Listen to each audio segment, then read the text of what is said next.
Hi, this is Benno from Polartours. Just a few words to explain you how the embarkation day will work.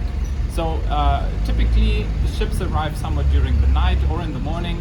The previous passengers will disembark the ship. The ship is going to be cleaned, and then you in the morning will leave your luggage in one of the shops here in Ushuaia. Here we are in the Avenida San Martin, one of the central streets in Ushuaia, and your embarkation letter will show you all the details. In our case, we are traveling with Albatross Expeditions, and our embarkation letter said that we should drop off our luggage in the morning. We went here around 11 to drop off our luggage in one of these tourist information stands.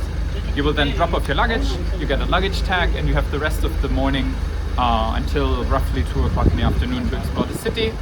And the guys that receive your luggage will tell you when the meeting point is and where to embark the ship. In our case, it's around 2 o'clock in the afternoon now. We're going to board the ship, and those friendly gentlemen are already taking care of our luggage. There are all the suitcases that are being transported to the ship now.